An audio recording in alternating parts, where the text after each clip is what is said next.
You ever walk into your own house and, for one hot second, wonder if you accidentally slipped into someone else's life? I did, except it wasn't just a feeling. There were actually two strangers in my living room, boots tracking mud on the rug, khaki uniforms, clipboards, the works. And they acted like they owned the place. One of them was tapping along my mantle like he was searching for termites. Hell, maybe gold. While the other grinned at me, a grin that said, "What are you going to do about it?" Now, here's the punchline. My wife, Sarah, was sitting right there at the kitchen table, stone calm, her badge. Yeah, that badge, just catching the light where it hung from the chair. Didn't say a word. Just stared at me with those eyes that always told me, "Sit tight, Mark. This isn't your ordinary Tuesday." "Afternoon, Mr. Adler," the taller guy said, voice slippery as a wet step. "Safety inspection. Mandatory." Like I'd somehow forgotten to RSVP for my own shakedown. That's when I noticed the fat red sticker on the front door, loud as a fire alarm. Hazard, violation, immediate compliance required. I mean, talk about a welcome mat. I wanted to throw them out right then and there. And if you know me, you know I nearly did. But Sarah hadn't moved. Not an inch. And when Sarah sits still, you pay attention because she's the storm and the eye at the same time. I clenched my fists and did my best to breathe. These guys? Not firefighters, not city officials, just something off. The kind of off that leaves a pit in your stomach and makes you check your own shadow twice.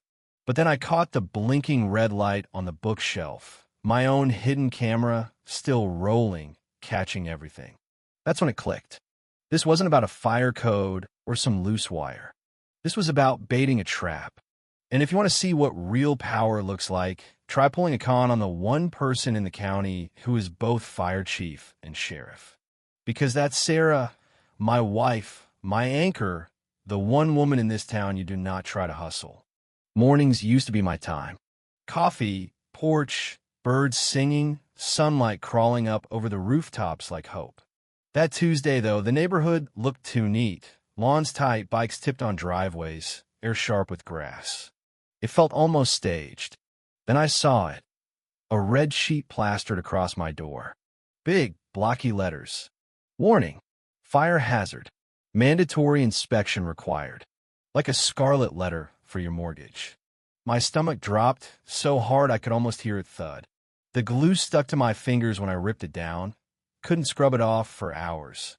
Inside, Sarah was already nursing her mug, eyebrows up.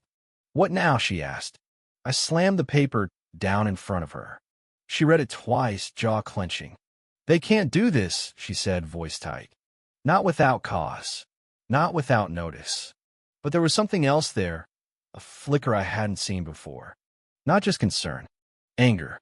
So I walked the house, checking outlets, detectors, the fuse box. All fine. Nothing wrong. And when I peeked out the window, it hit me. We weren't the only ones. Up and down the block, every house wore the same red badge of shame. I crossed the street to Tom Miller's place. He was already peeling his notice off, muttering under his breath. "They say the wiring's bad," he spat. "Had it replaced last year." I held up mine. "Same." That's when Linda Cross made her entrance. President of the HOA, striding down the sidewalk like she owned the sun, not just the neighborhood. Clipboard, pearls, that blazer that probably cost more than my water heater. She smiled at us, tight, too sweet. "Just a routine safety measure, gentlemen. Nothing to worry about if everyone cooperates." Cooperates. Like we were school kids, and she was about to assign detention. Back inside, Sarah met me at the door. She didn't have to say a word. I saw it in her eyes. "They're setting us up," she murmured. "No kidding," I said. "But for what?" That's the moment everything shifted. The sun kept shining, birds kept chirping, but none of it felt real. It was all just the stage lighting before a trap snapped shut. People whispered about Linda Cross, even before this circus. 10 years running the HOA, unchallenged. She kept order, sure, but order was just her word for do it my way. The kind of woman who never blinked, not even when the wind picked up. She showed up at my door later that morning. Sharp knock, 3 times, precise as always. Mr. Adler, she purred. I see you got the notice. She glanced around my living room, didn't wait to be invited in, just stepped over the threshold like my home was an open invitation. I held up the paper. You want to explain this? She smiled. Routine protocol. We've hired specialists to inspect every home. I snapped. Our wiring's fine. You know it. She tilted her head, fake sympathy dripping off her like cold coffee. Compliance is mandatory. If you'd like to avoid penalties, I suggest cooperation. That word again. Penalties. Threat, plain and simple. Sarah stepped into the room, badge now clipped where Linda could see it. Her eyes flicked down, just a crack in the mask. Ah, Mrs. Adler, she cooed. Always a pleasure. Didn't fool anyone. It would be unfortunate, she whispered, if noncompliance escalated. There it was, the blade behind the smile. But Sarah didn't flinch, just stared her down until Linda had to look away. Inspections begin tomorrow, she said, all breezy, as if she hadn't just threatened us in our own home. As she walked away, neighbors watched, some nodded, most avoided her eyes. That was when I realized Linda wasn't just running an HOA. She was running a little kingdom, built on fear, and every red notice was a reminder of who wore the crown. Next morning, the silence on our street was thick enough to chew. Nobody talked to the mailbox. Nobody waved. People just watched the contractors go door to door. Khaki uniforms, tool belts, fake badges. Not city inspectors. Not even close. When they reached Tom, he tried to stand his ground. God bless him. But 15 minutes later, I saw him sign, his wife pale, clutching their kid like a life raft. 500 day if we don't comply, he muttered. That's not a fine. That's extortion. By noon, the whole street looked like a construction zone. Trucks everywhere, noise everywhere. Sarah paced the living room. She's moving too fast, trying to overwhelm us. I agreed. She wants us scared, paying before we think to ask questions. But then I saw it. A line of neighbors near the cul-de-sac, handing checks to Linda like it was tribute. She thanked each one, syrupy sweet, made sure everyone else saw. That night, the neighborhood felt like a ghost town, lit up by work lights and fear. This isn't about money, Sarah whispered. It's about control. She's testing how far she can push. And if no one pushes back? I asked. She wins, Sarah said. Those words stuck to me like glue. The next day, Linda showed up with her henchman. Inspection time, she said, or you can pay the fine. Her eyes dared me to say no. Before I could, Sarah spoke up. Let's see your permits. Linda actually stumbled. Just for a second.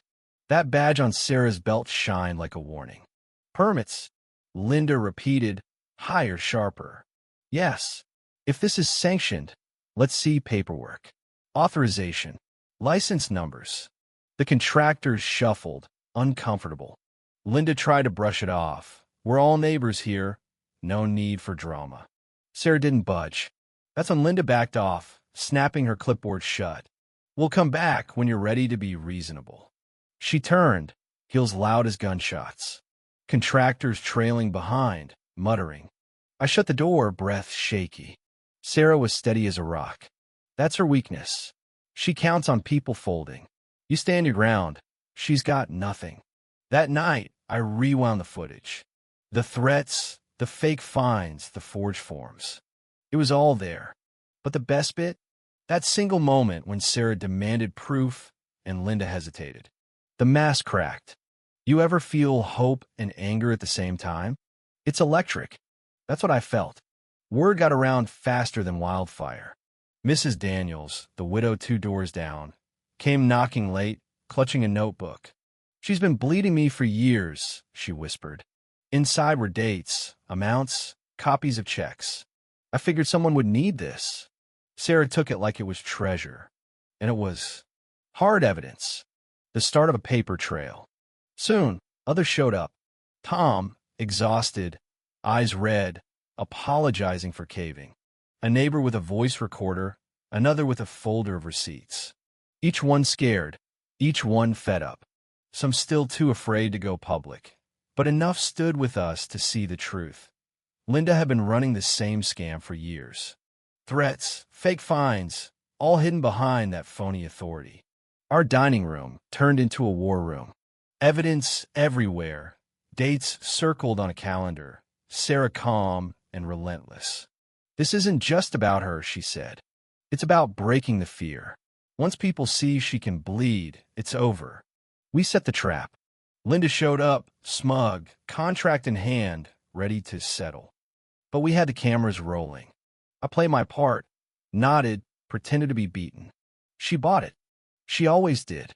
That's when the neighbors showed up. Not one, but three. Mrs. Daniels, a quiet neighbor, the guy with the recorder. Linda tried to laugh it off. "This isn't how it works." But this time, Mrs. Daniels found her voice. "We're done being quiet." The neighbor raised the recorder. "We've got all on tape, Linda." Sarah stepped up, badge gleaming. "You've been impersonating county authority. That's a crime. And you've been extorting your neighbors. That's another." Linda lost it. Screamed, threatened, spit flying. "I run this HOA. I make the rules." "Not anymore." We slid the evidence across the table. For once, she had nothing to say. Fear changed sides. She slammed the door so hard the windows rattled. And just like that, a wave broke over the whole neighborhood. People cheered. Some cried. Years of fear snapped in half in one messy, beautiful moment. You ever see karma in real time? That was it. Watching Linda, red-faced, as the county marshal walked in, deputies at his side. "We've received complaints," he said. "We found fire code violations, forged documents, misappropriated funds." When they cuffed her, the room erupted. She shrieked, still believing power would save her. But power is only power until enough people say no. That night, as the adrenaline faded, I realized something. We hadn't just kicked out a bully. We'd reminded each other what it meant to stand up, to speak out, to own the place you call home. Not just the wood and brick, but the space between, the community. The thing that breaks when everyone stays silent. Afterward, people told stories on porches, at mailboxes, in Mrs. Daniels' backyard with too sweet tea. Some shared their shame, some their anger, some just their relief that it was finally over. There was no parade, no hero's welcome. There was just work, hard, boring, necessary work. Making sure no one could do it again. But something shifted. Neighbors lingered, smiled longer, kept an eye out for each other in ways we never bothered before. Now, I gotta ask you, what would you have done in my place? Would you have spoken up? Folded? Walked away? When is it right to take a stand? When does silence become surrender? I want to hear from you. Tell me where you draw the line. Or maybe you've been there yourself. What did you do? What do you wish you'd done? That's how the storm passed. Not with a bang, not with fireworks, but with a slow, stubborn return to something like normal. Our street still bears the scars. But now we know we can fix what's broken. Together. Even if it takes one voice at a time.